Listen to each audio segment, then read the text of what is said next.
Malappuram DCC president VS Joy തവനൂരിൽ സ്ഥാനാർത്ഥിയായി പ്രഖ്യാപിക്കപ്പെട്ടു. അദ്ദേഹം മത്സരത്തിന് ഇറങ്ങുകയാണ്. അതിനു മുമ്പ് പാണക്കാടെത്തി സാദിഖലി ക്ഷേത്രങ്ങളും കുഞ്ഞാലിക്കുട്ടിയും അദ്ദേഹം കൂടിക്കാഴ്ച നടത്തി. ആദ്യം തങ്ങളെ ജോയിയെ പരിചയപ്പെടുത്തേണ്ട ആവശ്യമില്ല, ശരിക്കും കോൺഗ്രസ് ലീഗ് എന്ന് വേർതിരിക്കേണ്ട ആവശ്യമില്ലാത്ത തരത്തിൽ ഒരു ഐക്യത്തിലൂടെ ഇവിടെ പോകുന്നത് എങ്ങനെയാണ് കാണുന്നത്? മുസ്ലിം ലീഗുമായിട്ട് എന്നും നല്ല ആത്മാർത്ഥമായിട്ടുള്ള ബന്ധം അദ്ദേഹം കാത്തു സൂക്ഷിച്ചിട്ടുണ്ട്. DCC പ്രസിഡൻ്റായ സമയം തൊട്ട് തന്നെ. അതിനു മുമ്പ് നേരത്തെയും അദ്ദേഹം കേസിലൊക്കെ ഉണ്ടായിരുന്നു. ആ സമയത്തൊക്കെ തന്നെ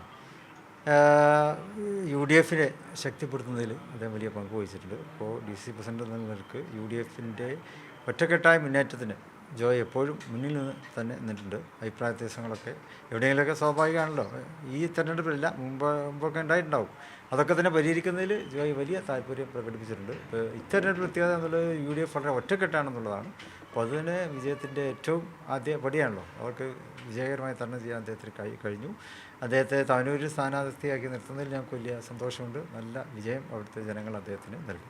എല്ലാവരും എടുത്തു പറയുന്നൊരു കാര്യം, മുമ്പ് ഇപ്പോൾ ജോയ് തവനൂരിൽ പോകുമ്പോൾ ആൻ്റണി തിരൂരങ്ങാടി മത്സരിച്ചൊരു കാര്യമാണ്. പല സാമുദായിക സമവാക്യങ്ങൾ വെച്ചാണ് പറയുന്നത്. എങ്ങനെയാണ് അതിനെ കാണുന്നത്? നല്ല ഉദാഹരണമാണത്. തിരൂരങ്ങാടി ആൻ്റണിക്ക് കൊടുത്തത് റെക്കോർഡ് ഭൂരിപക്ഷമാണ്.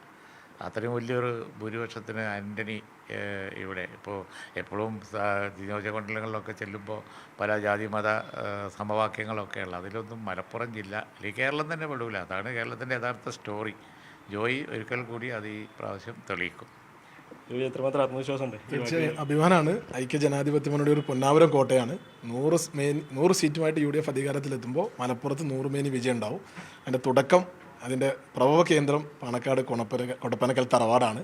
തീർച്ചയായും അഭിമന്യ തങ്ങൾ എല്ലാ കാലത്തും അദ്ദേഹത്തിന് അനുഗ്രഹം ഉണ്ടായിട്ടുണ്ട്. DCC പ്രസിഡന്റ് ആയത് മുതൽ ഒരു മകനെ പോലെ അദ്ദേഹം ചേർത്ത് കൊടുത്തിട്ടുണ്ട്. കുഞ്ഞാലിക്കുട്ടി സാഹിബ് കേരള രാഷ്ട്രീയത്തിലെ ചാണക്യനാണ്, ഏറ്റവും സീനിയർ നേതാവാണ്. ഈ രണ്ട് നേതാക്കന്മാരും എനിക്കേറെ പ്രിയപ്പെട്ടവരാണ്. അവരുടെ അനുഗ്രഹം മേടിച്ച് തുടങ്ങുകയാണ്. തീർച്ചയായും മലപ്പുറത്തെ കളങ്കപ്പെടുത്താൻ ശ്രമിക്കുന്നവർക്കുള്ള ഒരു മറുപടി കൂടിയാണ് എൻ്റെ സ്ഥാനാർത്ഥിത്വം. ഒരു റിയൽ മലപ്പുറം സ്റ്റോറി തന്നെയാണ് തവനൂരിലെ സ്ഥാനാർത്ഥിത്വം.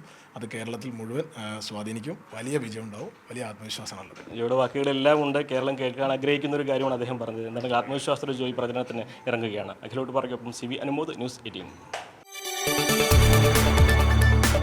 കൂടുതൽ വാർത്തകൾക്ക് News 18 കേരളം യൂട്യൂബ് ചാനൽ സബ്സ്ക്രൈബ് ചെയ്യുക.